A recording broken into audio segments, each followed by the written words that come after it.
Good day to you from Anagalactic. Over here you'll see an interesting photograph. Of a sort? I'll show the flow of the Transantarctican current. This is taken from googleEarth, which is a free resource you can download or use it online. You may recognize this. This exact view was not available to science more than a century ago.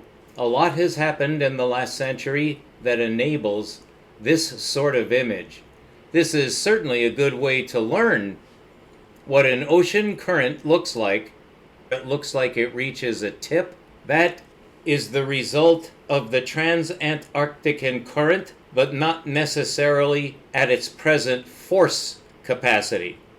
It would be hard to describe because of the trench, which I'll expand upon here in a moment. But there is a trench at the lead of that tongue of land that's extremely deep. What we want is a little more visibility, and then scroll over to get a good look. There it is. Now there is an island here, here, here, here, here, here, and here. You can see they form an arc, and there's a lead edge to an arc of land which conforms to the shape of the islands, which are all stratovolcanoes. And this is an interesting term, stratovolcano. These islands are the result of volcanic activity that has a lot to do with that trench.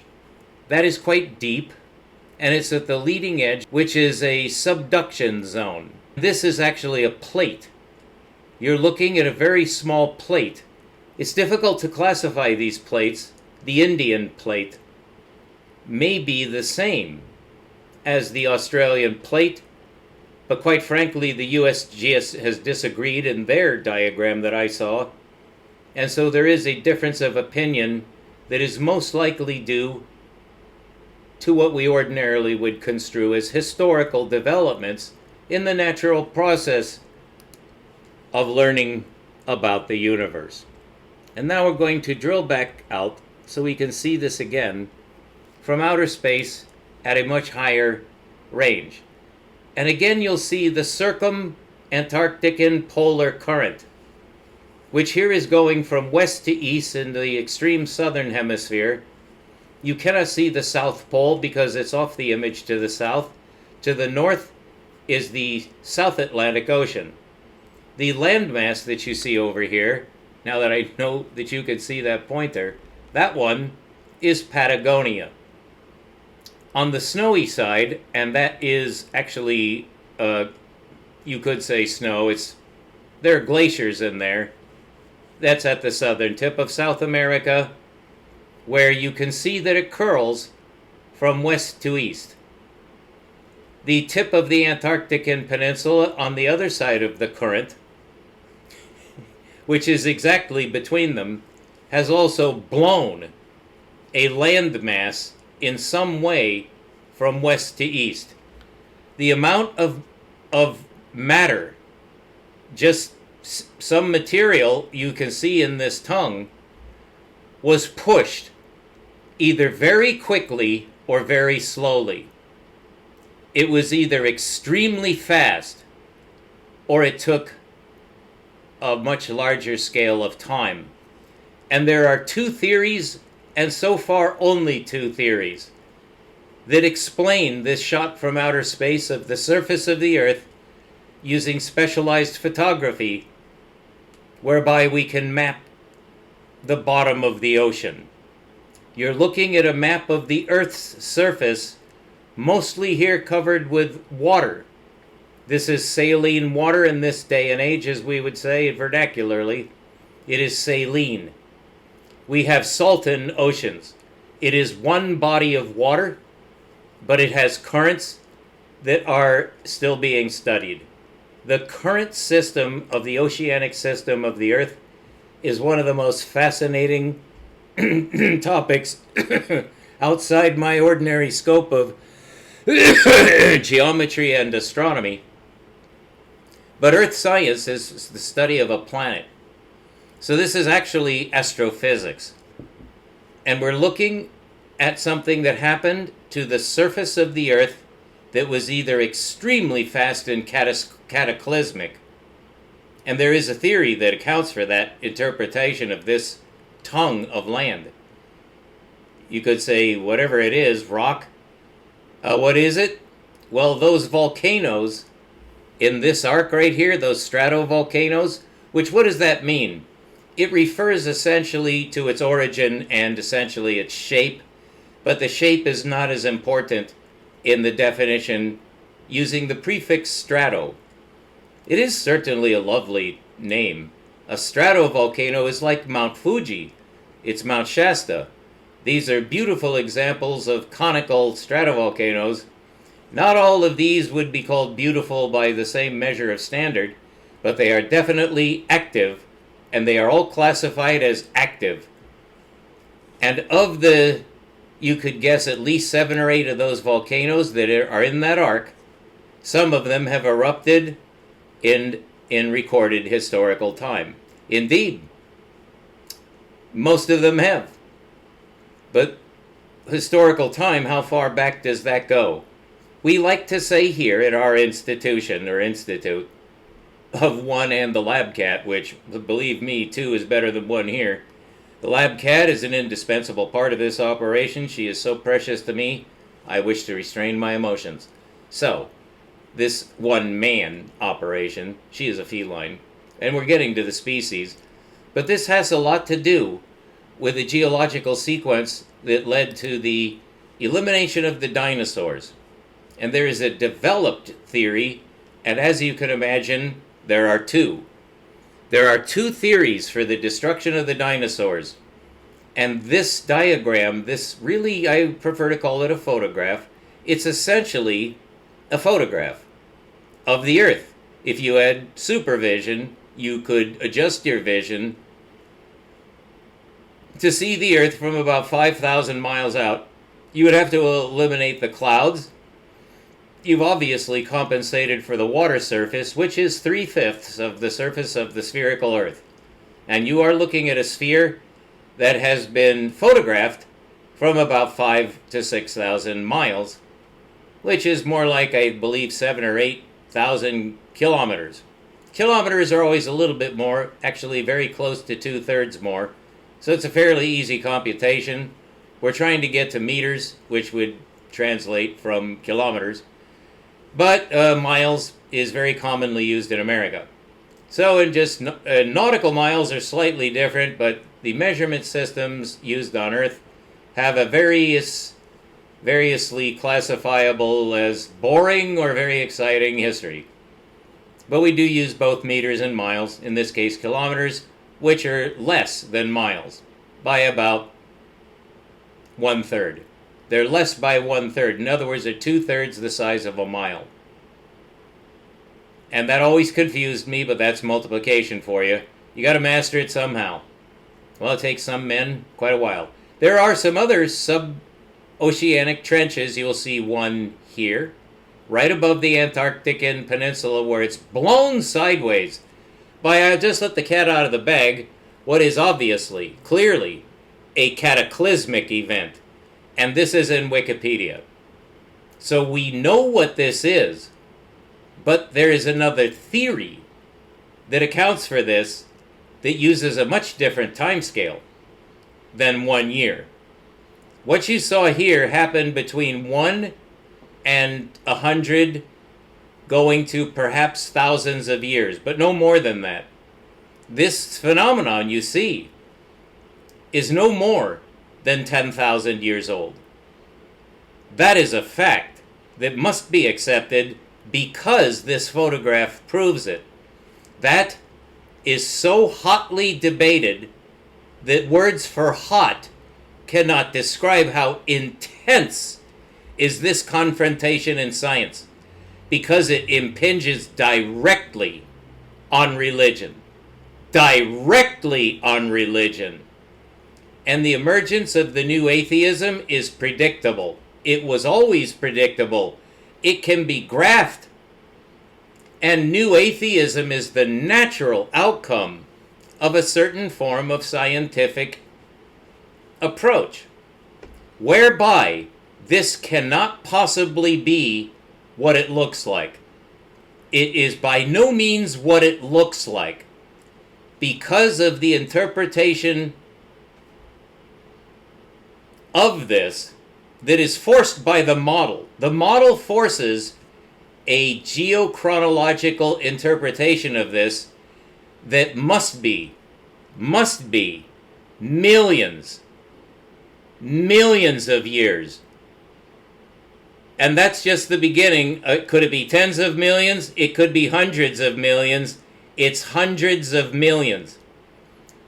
This particular feature has been under that model, which constrains how to interpret this. The model dictates what this means. It cannot mean what it looks like.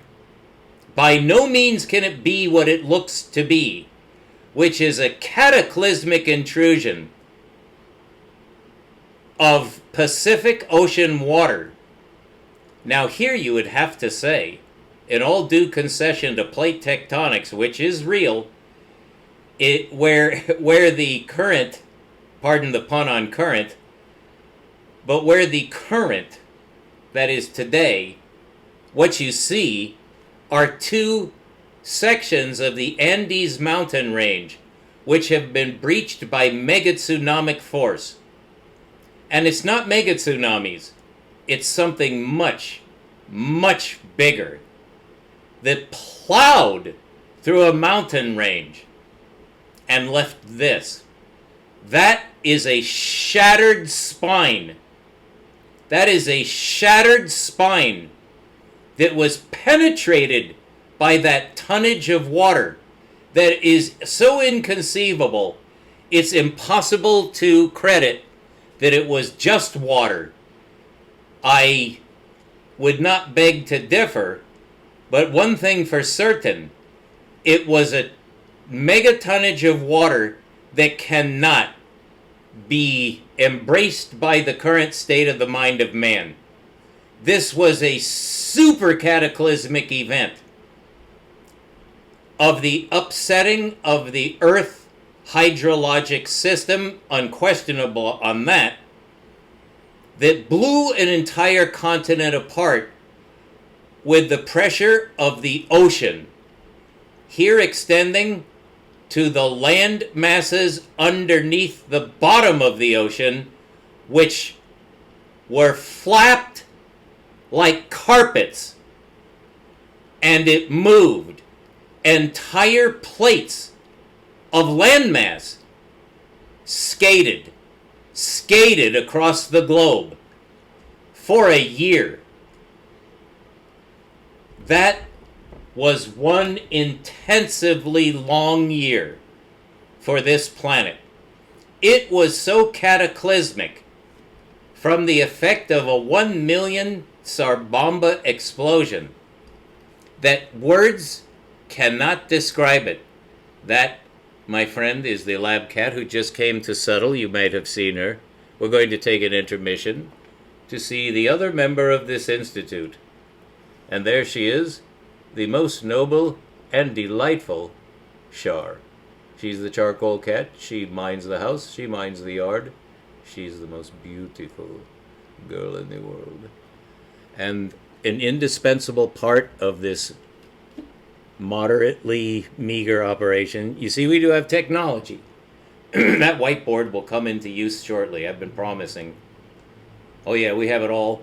We could turn on things like that, which shows a geophysical feature that is matched only by what you're about to see next, due to having been struck somewhere above where what we look at here on the Earth was struck by what has been estimated to be a Class C meteor, a Class C asteroid. If it burns up in the atmosphere, it's a meteorite. If it hits the Earth, according to an older nomenclatural system, it's not a meteorite because it didn't burn up. Well, then you have to call it something if it hit the Earth. This did. This did hit the Earth. with a 100 million megaton explosion. 100 million megatons, for those of you who can interpret the power term, the force term megaton is a force term. It's a pressure. It's called sometimes energy, but that's quite broad. It's a force. In this case, an explosive force. A very explosive force that struck in what is now called the Caribbean Sea, which vaguely looks like it could indeed have been struck right there, making that sea part of it, yes. The explosion was so vast that it would have wiped out Europe 1,000,000 times over. And it hit the Earth. And it did wipe out Europe 1,000,000 times over. Unbelievable force of this explosion in the lithosphere. It struck at a somewhat over 20 Mach, 20 times the speed of sound. Most likely at a 45-degree angle. It could be offset by 15 degrees down to 30. But it struck at a shallow angle. It wasn't straight down. And it collided with the hydrolithospheric surface of the Earth not more than the time frame of this picture, which is no more than 20,000 years old. This is less than 20,000 years old. We know that from several convergent records. And these are facts that must be accepted. No matter what your model, no matter what your evidence, you have to consider this from 2 points of view. Only one of which is going to be correct. It's either millions of years or it's about 1,000. For this geophysical change, between 1,000 to 20,000, that's much less than 300 million. The associated events on land, which we discover from fossils. We're now going to explore the Antarctican Peninsula and beneath, down to the Ross Sea, of this fantastic continent. They used to be connected to South America, but it was blown asunder like gates being thrown open inward, going west to east. The entire Andes mountain range was penetrated by megatsunamic force in the lithosphere. This is a lithospheric movement in part. That landmass, whatever it is, and we'll find out more about that landmass, that makes that tongue that you see that terminates right here at that trench. That is a plate. In the upper part of this, that tongue that goes from the Pacific right towards Africa, that's heading toward Africa, actually the very tip of Africa, is where that tongue points. And you can see it's a little ambiguous. That's because of latitude. There's a very wide range of latitude here in the geophysical sense of latitude. But that tongue of material that you can see comes from the Pacific and intrudes into the Atlantic, broke apart the longest chain of mountains on Earth and created another chain on the other side of the Earth. About 3/4 of the way around, the Indian subcontinent was on a plate. It collided with the Asian plate. Because of this tongue, this current drove one of the tectonic plates into Asia, and it collided with it massively in a time frame of less than thousands of years. Very likely most of it happened in years. But this map that you see here of this huge global phenomenon is the result of a meteor strike, a Class C asteroid that struck the Earth about 10,000 years ago. On the order of 10, it might be 20, but it's no more than 20. And that has been proved, and it's in Wikipedia, but the geochronology is off by 4 factors. 300 million must be reduced by 4 zeros, which means you translate million to thousand. And then how many thousands? Tens. Not hundreds of millions. Tens of thousands. That is correct. And that has been proved. In the next video, we're going to see the Himalayan range. And I'll show you where bottom of the ocean life is 5 miles up in the atmosphere above the clouds. On the top of Everest is a limestone band, but I should be much more specific. It's fossiliferous. It's from the bottom of the ancient ocean. It's at the top of the earth. The question is, how did it get there? Stay tuned to keep looking up. In this case, we're kind of looking down, but we went into outer space to get this shot. That's one reason we're in outer space. And this is no longer the government. This is why humans are in outer space. There are two narratives, and now it's split, and science and religion are at each other's throats. To grab either of them, grab the other by the throat and rip it out. And only one can win. And this is the true survival of the fittest. If you tune into this station, I'll show you both theories. You must explain them both. I've explained them both so that everybody can be happy and nobody's carotid artery is going to be ripped in the way that the Andes Mountains were ripped by the jaws of a dragon from the sky. Alright, don't be superstitious, stay tuned here. That's your antidote for superstition. Science is now Dark Age mentality. I'll prove that to you when we get to the Himalayas. Stay tuned and thank you for tuning in.